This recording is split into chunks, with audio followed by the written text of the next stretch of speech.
What I will probably wind up doing here is setting all the parts that I'm going to be using again up underneath on that table there, and disconnecting the battery from it and kind of sliding it over in the back corner there again for future consideration. I'll go ahead and put the plugs in there and put a couple of, well, I'll probably stick a couple of rags in them intake manifold holes, and set this motor aside and go back to concentrating on this one here.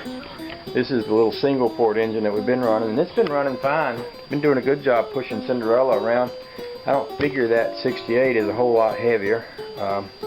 This one can use some cleaning up. It had a pretty good sized oil leak in it before I got it fixed, but by then those air cooled engines, they'll spray that oil all over everything in there and makes them pretty nasty. So probably wouldn't hurt to take a pressure washer and take the metal off this thing and wash it all out and clean up all the air vents and everything. Probably reset the valves while I got it all off.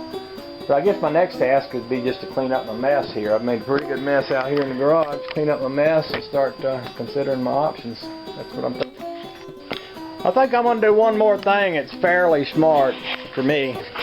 I'm bad about taking an engine apart, getting all the bolts and everything, putting them all in a cup, setting them on a shelf, and then when I go to rebuild the engine or redo whatever I got, I think, well, let's see now, which one of these tin cans, tuna fish cans, boxes, you know, tofu dishes, which one of these goes to what? You can tell by the mess that I've got left behind from my various and sundry different projects. But I got this thing here my neighbor gave me a while ago. It's a little, you know, cabinet for doodahs and gewgaws, and I'm going to do this in front of all y'all so y'all can help me remember. I'm going to take these parts, which came off of the fan shroud, that little mechanism that wiggles around there, that little heat transfer thing. I'm going to put all them pieces right in there. Oh, look at it. Just look at it. That's so cool. Come out of there, you little rascal. I know you're trying to hide in there. Get on out of there. Okay, so that's all of them. This is all the sheet metal pieces that was in there that I took off so far, along with the pieces that I took off for taking out that electronic ignition and all. And I think what I'll do is I'll stick them right up here in the top left-hand corner, like number one. See, this is some old brake parts there. That's number one and number two.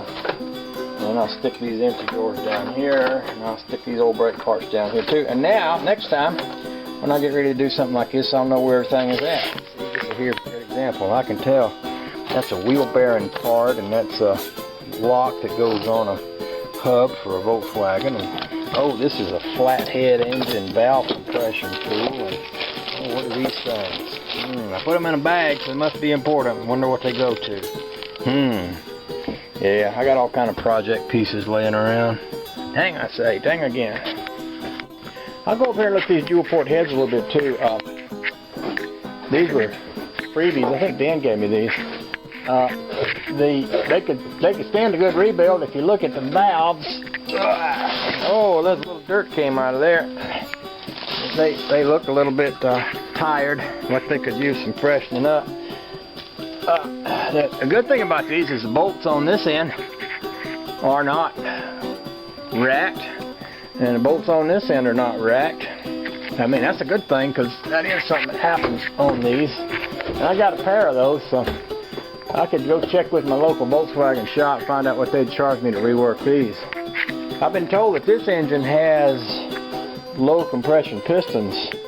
I'm thinking I could probably pop the jugs off without splitting the case and swap the pistons out.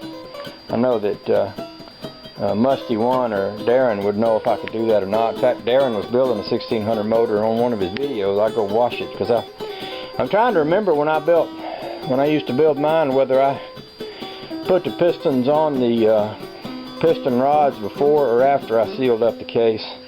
See, that's the thing, when you get old you can't remember the correct order of things. I'm also wondering if these jugs, like if I just took these jugs and honed them out, of course they're not that expensive to buy, but maybe took these jugs, honed them out, got me some regular compression pistons, same size 1600, put them back in there, that might work. One of the things I used to run into I don't think this would be a problem. Seems like I remember sometimes these push rod, not push rod, but these head bolts would strip out of the block, and you'd have to go in and put little things in the block there. But I guess that's all something I'd have to think about if I was going to do it. All right, I'll shut up now.